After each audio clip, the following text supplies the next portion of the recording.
nom du Père, du Fils et du Saint-Esprit. Amen. Le Seigneur soit avec vous. Frères et sœurs, depuis hier dimanche, nous avons entamé la 14e semaine du temps ordinaire. Viens, Esprit Saint, dans nos cœurs, et envoie du haut du ciel un rayon de ta lumière.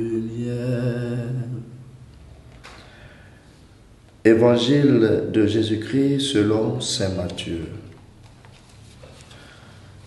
En ce temps-là, tandis que Jésus parlait aux disciples de Jean le Baptiste, voilà qu'un notable s'approcha. Il se prosterna devant lui en disant : « Ma fille est morte à l'instant, mais viens lui imposer la main et elle vivra. » Jésus se leva et le suivit, ainsi que ses disciples. Et voici qu'une femme, souffrant d'hémorragie depuis 12 ans, s'approcha par derrière et toucha la frange de son vêtement. Car elle se disait en elle-même : « Si je parviens seulement à toucher son vêtement, je serai sauvée. » Jésus se retourna et la voyant lui dit : « Confiance, ma fille, ta foi t'a sauvée. » Et à l'heure même, la femme fut sauvée. Jésus, arrivé à la maison du notable, vit les joueurs de flûte et la foule qui s'agitait bruyamment. Il dit alors : « Retirez-vous, la jeune fille n'est pas morte, elle dort. » Mais on se moquait de lui. Quand la foule fut mise dehors, il entra, il saisit la main et la jeune fille se leva, et la nouvelle se répandit dans toute la région. Acclamons la parole de Dieu. L'évangile de ce jour nous rappelle bien celui que nous avons écouté le dimanche surpassé. Jésus qui va ressusciter la fille de Jaïr, un homme de foi, bien engagé dans les choses de la religion et qui représente tout le monde juif, tout le monde pieux.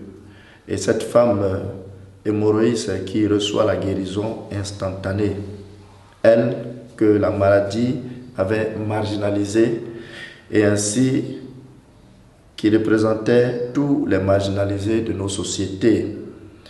Jésus pose son regard miséricordieux sur les deux personnes qui viennent lui demander de l'aide, le pieux et la marginalisée. Il accorde son temps aux deux et les relève de leur situation. Il relève le monde juif qui était malade et mourant, et il relève le monde des marginalisés en leur accordant une place, car il est venu pour eux. Il avait déjà dit : « Je suis venu non pas pour les bien portants, mais pour les malades et les pécheurs. » Jésus relève l'homme déchu. Si tu te sens loin de Dieu à cause de ce que tu as fait ou de ce que tu fais, si tu sens comme cet homme qui demande la guérison de sa fille, que ta situation est au-dessus de tes forces et que tu as déjà tout essayé, confie cela à Jésus. Il te relèvera comme il a relevé la fille de ce monsieur, comme il a relevé cette femme malade depuis 12 ans.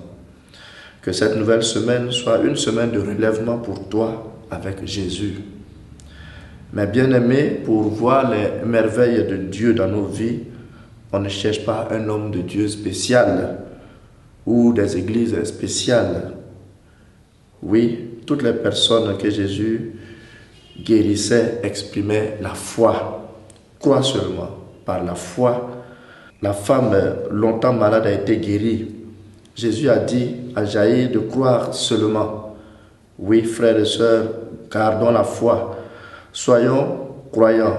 Croyons seulement et soyons dociles à l'Esprit Saint et nous verrons les merveilles de Dieu dans nos vies. Frères et sœurs, relève-toi et crois seulement et tu verras l'action de Dieu, la gloire de Dieu dans ta vie. Et que le Seigneur te bénisse, le Père, le Fils et le Saint-Esprit. Amen.